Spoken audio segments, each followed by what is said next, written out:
In the previous tutorial, we learned how a price list works and how to use it inside the system. If you have not watched it yet, click the card above.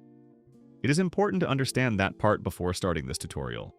Today, we are going to learn how to import a price list in a simple and quick way, helping you optimize your daily workflow in the system. To begin, click New. Then, name your price list and click Save. In this blank area, you will see the materials added to the price list. Now click Import Material, located next to the PDF icon. This is the import page. Here you can find the step-by-step instructions to import your price list. You can access these instructions at any time if you need help during the process. Remember that the Excel file cannot exceed the limit of 250 items. Below, we have the Download Excel Template option. When you click it, you will find two options: Filled Example and Template. In Filled Example, the fields are already completed, so you can check them whenever you have questions. In Template, you will download the model that you need to fill out with your price list information. Now I am going to adjust the spreadsheet on the screen so we can see it better.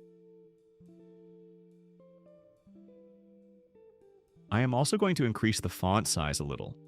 This type of formatting does not affect the import. Just make sure not to change the table formatting. Keep the red and blue fields in the file.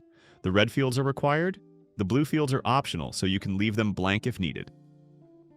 Now I am going to fill out the supplier field.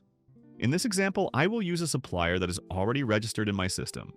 However, this is not required. If the supplier does not exist yet, you can add it later, and I will show you how to do that during the import. Next, I will add the material name. Preferably, use materials that are already registered in the system. In the thickness field, you can enter different thicknesses for each material. Then, fill out the quality field according to each material. Since this example is a promotion for premium materials, I will use the same quality for all of them. Now, fill out the finishing field. It can be the same for all materials or different. The custom field works like the group field, which we explained in the previous price list tutorial. You can use this field to add a short description or additional information, such as the material measurements, for example. Now, let's fill out the charge type. The charge type can be unit or square. In the price field, enter the amount that will be charged to the customer when they are linked to this price list. You can use the same price for all materials or set individual prices for each item. Done. Your price list spreadsheet is now filled out. Now, I am going to rename the document and save the file.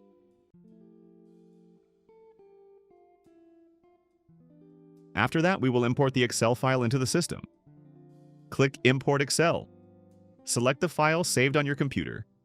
Then click the orange Import Excel button to confirm the import. Now we are in the review step. Here you should check if all the information is correct before completing the import. If any field appears in red after importing the file, it means that this item has not been registered in the system yet. Some fields can be added directly from this review step. However, it is important to keep your setup page information properly configured into the system. To add a new item, click the field in red and then click Add New. Once everything is correct, click Import in the top right corner of the screen. Done! The price list has been successfully imported into the system. Now I am going back to the price list page so we can check everything together. Here are the 5 materials we imported. They all show the supplier material, thickness, quality, finishing, and the description from the custom field.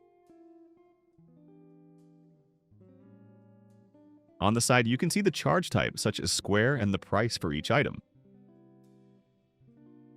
In Group By, you can select or deselect the options to display the list by supplier name, by group name, or by both.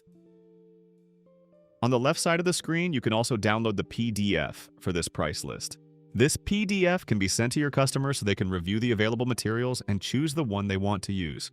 After reviewing the information, click Save. Back on the main price list page, you will be able to see the list we just created. Now let's go to List of Materials. I am going to filter one of the materials I added during the price list import. The materials added during the import are stored in the system, specifically on the Materials page. Here you can finish filling out the material information and also upload images for this material. Notice that below there is a field called List of Price. This field shows all the price lists that this material is linked to. If needed, you can also add this material to other lists or even create a new price list directly from here. In this example, I am going to add this material to the list we created in the previous price list tutorial called VIP Customers List. Then I will enter a unit price of $650. Click Save. Done. This material is now linked to 2 price lists. Now let's go back and see how it looks.